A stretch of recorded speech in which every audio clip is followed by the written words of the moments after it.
राजस्थानी चित्र चौगान के खिलाड़ी, class 12th, painting theory. Good morning students. आज हम कर रहे हैं चौगान के खिलाड़ी या चौगान प्लेयर्स। इस चित्र में आप देख रहे हैं, यह चित्र जोधपुर उपशैली का है, जिसके चित्रकार हैं दाना, और इसका जो माध्यम है वो है कागज़ पर जल रंग, और तकनीक का प्रयोग किया गया है टेम्परा, और इसका समय है 18वीं सदी। संग्रह जो इसका किया गया है वो किया गया है राष्ट्रीय संग्रहालय नई दिल्ली में। तो इस चित्र में आप देख रहे हैं कि 6 राजकुमारियों को पोलो का खेल खेलते हुए दिखाया गया है, जो कि घोड़ों पर सवार हैं।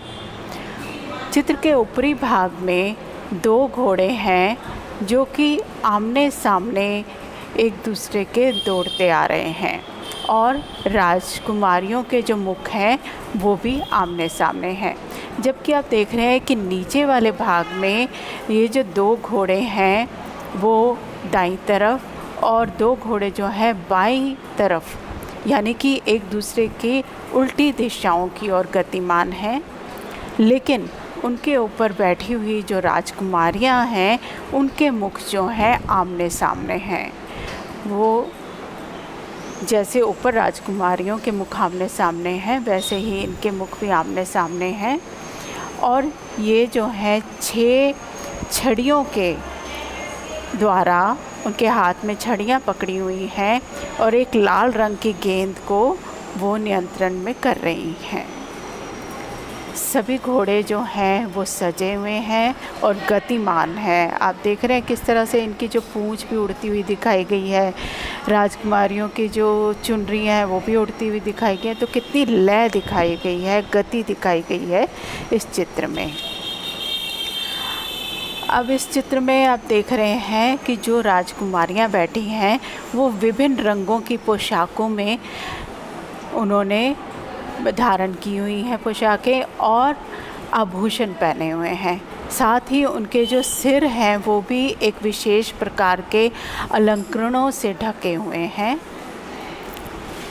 उनके जो घाघरे हैं, क्योंकि ये गतिमान खेल है और भाग रहे हैं जो घोड़े हैं, तो उनके जो घाघरे हैं वो भी एक घंटी नुमा दिखाए गए हैं, और जो पीछे का भाग है वो घोड़े की पीठ तक फैला हुआ है।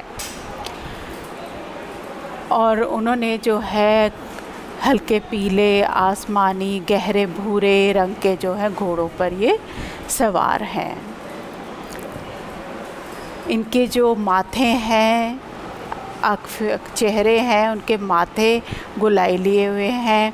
इनकी जो आँखें आप देख रहे हो, आँखें लंबी खींची हुई हैं पूरी, और बहुत ही सुंदर लंबी आकृतियाँ ये दिखाई गई हैं। इसका जो पृष्ठभूमि है, उसका जो अग्रभाग है, यहाँ पर आप देख रहे हैं छोटे छोटे फूल, पत्ते और घास को जो है विशेष सुसज्जित किया गया है। और जो पृष्ठभूमि है उसमें हल्के नीले, गहरे हरे और पीले रंग से जो है इसमें एक घास का एहसास दिखाया गया है कि बैकग्राउंड में जैसे घास दिख रही है, मैदान है और पीछे घास है। और ऊपरी भाग में एक कुछ देवनागरी में एक सुलेखन कार्य भी किया गया है, यानी लिखा हुआ है कुछ। इस तरह से ये चित्र जो है बहुत ही चित्र में गति और लय दिखाई दे रही है।